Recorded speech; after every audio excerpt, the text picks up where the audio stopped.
السلام علیکم ورحمۃ اللہ وبرکاتہ۔ مولا صلی وسلم دائماً ابداً علی حبیبک خیر الخلق کلہم۔ ایک سوال اور میرے عزیز کی طرف سے ہے کہ عقیقے کی حیثیت کیا ہے، عقیقہ از روئے شرع کیا ہے؟ ناظرین کرام، عقیقہ ایک سنت ہے۔ حدیث میں آتا ہے کہ سرکار مدینہ صلی اللہ تعالیٰ علیہ وسلم کا عقیقہ آپ کے چچا جناب ابو طالب نے کیا، اور پھر خود حضرت ابن عباس رضی اللہ تعالیٰ عنہ سے مروی ہے کہ سرکار مدینہ صلی اللہ تعالیٰ علیہ وسلم نے حضرت امام حسن اور حضرت امام حسین رضی اللہ تعالیٰ عنہما کا عقیقہ فرمایا۔ عقیقے کے تعلق سے حکم یہ کہ عقیقہ بچے کی پیدائش کے 7ویں دن بچے کی طرف سے اللہ کی بارگاہ میں خون بہانا، اس کا نام عقیقہ ہے۔ اگر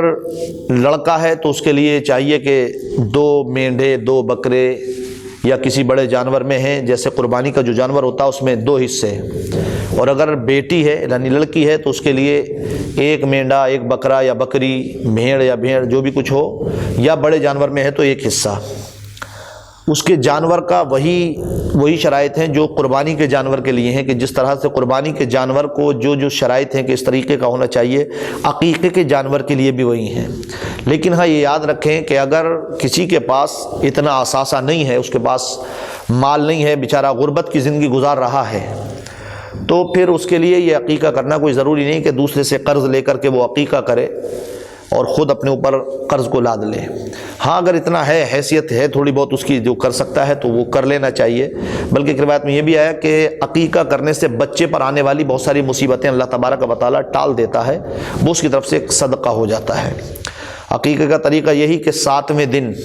7واں نہ ہو تو 15واں دن، 15واں نہ ہو تو 21واں دن، یا پھر اس کے بعد آپ عمر کے کسی بھی حصے میں کر سکتے ہیں، مگر اس 7ویں دن کا لحاظ رکھنا چاہیے کہ مثال کے طور پر بچہ منگل کو پیدا ہوا تھا تو اس کا عقیقہ سوموار کو ہوگا، اگر سوموار کو ہوا ہے تو اس کا عقیقہ اتوار کو ہوگا، یعنی 1 دن پہلے اس کے جو 7واں دن آتا ہے اسی اعتبار سے آپ کریں اس کو، اور اس کے بعد اس کے سر کے بال ترشوا کر اس کے برابر سونا چاندی جو آپ کے پاس آپ کو میسر ہے آپ اس کو صدقہ کر دیں، اور اس کے لیے یہی سب چیزیں ہوتی ہیں کہ اللہ کی بارگاہ میں اس کا وہ ایک صدقہ، اس کا ایک اتارا سا ہوتا ہے جو اللہ تبارک و تعالیٰ اس کے ذریعے اس کو بہت ساری مصیبتوں سے نجات بھی عطا فرماتا ہے، اور ایک خوشی کا ماحول بھی۔ اور اسی کے دن اس کا یہ بھی ہے کہ اسی دن اس کا ایک اچھا سا نام بھی رکھا جائے جو نام برکت والا ہو، بابرکت ہو۔ اور ایک مسئلہ میں یہاں ایک اور یہ بتا دوں، یہ بھی سوال ساتھ ساتھ ہے کہ کچھ ایریوں میں، کچھ علاقوں میں صرف جہالت کی بنا پر لوگ یہ کہتے ہیں کہ عقیقے کا کھانا بچے کے دادا نانا نانی نہیں کھا سکتے، الیاذ باللہ، نعوذ باللہ من ذالک۔ یہ صرف اور صرف جہالت اور لا علمی ہے، ورنہ جو چیز اس کا باپ کھا سکتا ہے، جو کوئی بھی کھا سکتا ہے، جو چیز حلال ہوتی ہے وہ سبھی کے لیے حلال ہو جاتی ہے، اور حرام ہوتی ہے تو سبھی کے لیے حرام، جو شریعت کی طرف سے ہے۔ اب یہ نہیں کہ کسی ڈاکٹر نے منع کر دیا ہو تو ایسا کہتے ہیں کہ اس کو وہ نقصان دیتی ہے اور اس کو فائدہ دیتی ہے، ایسا نہیں، بلکہ شریعت نے جو رکھا وہ مسلمانوں کے لیے جو چیز حلال ہے تو وہ حلال ہے، جو حرام ہے تو وہ حرام ہے۔ اس لیے عقیقے کا کھانا وہ دادا دادی نانا نانی جو بھی ہیں، ماں باپ جو بھی چاہے وہ کھا سکتا ہے، اس کے بارے میں یہ کہنا کہ یہ نہیں کھا سکتے ایسا نہیں ہے، یہ سراسر غلط اور لا علمی کی بات ہے۔ اس لیے ناظرین کرام، اگر آپ کو اللہ تبارک و تعالیٰ یہ خوشی کا موقع عطا فرماتا ہے تو آپ بجائے اس کے کہ آپ کوئی برائی کا کام کریں یا کچھ بھی، بلکہ پیارے مصطفیٰ کی سنت ادا کریں۔ لیکن ہاں یہ بھی یاد رکھیں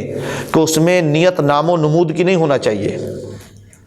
آج ہر آدمی پر صرف شہرت، نام و نمود کا ایک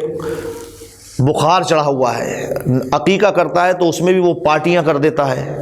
50 رنگ کا کھانا بنا دیا، بہت بڑے بڑے لوگوں کو بلا کر کے اس میں خالی اس نے صرف دکھاوا کرنے کے لیے کر دیا، تو ایسے دکھاوے سے نہ تو سنت ادا ہوتی ہے بلکہ سنت کو ایک بدنام کیا جاتا ہے۔ سنت نام اسی کا ہے جس میں سادگی ہو اور پیارے مصطفیٰ کی سنت کا پورا لحاظ رکھا جائے۔ اس لیے اللہ تبارک و تعالیٰ تمام کو یہ دولت سے نوازے اور تمام کو سرفرازیاں عطا فرمائے، اور جس کو رب تبارک و تعالیٰ اولاد کی نعمت سے نوازے اور اس کو مال بھی دیا ہو تو اللہ تبارک و تعالیٰ کی بارگاہ میں اس بچے کی طرف سے خون بہا دینا بھی چاہیے۔ اللہ تعالیٰ ہمیں آپ کو سب کو عمل کی توفیق عطا فرمائے۔